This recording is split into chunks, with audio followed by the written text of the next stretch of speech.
Bueno, doncs estem aquí a l'Enravan, amb l'Albert, estem aquí visitant temples d'aquesta ciutat que és maquíssima. Moltes vegades aquests edificis que hi ha ens recorden que sembla que estiguem a França, no?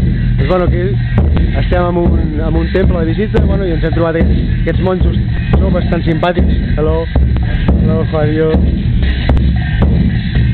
I bueno, ara estan aquí tocant aquests instruments, no sé per què ho fan,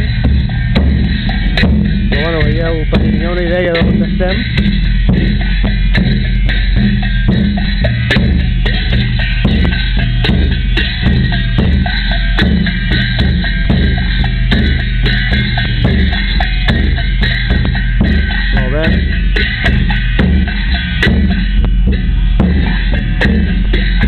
Els monjos com nevegen.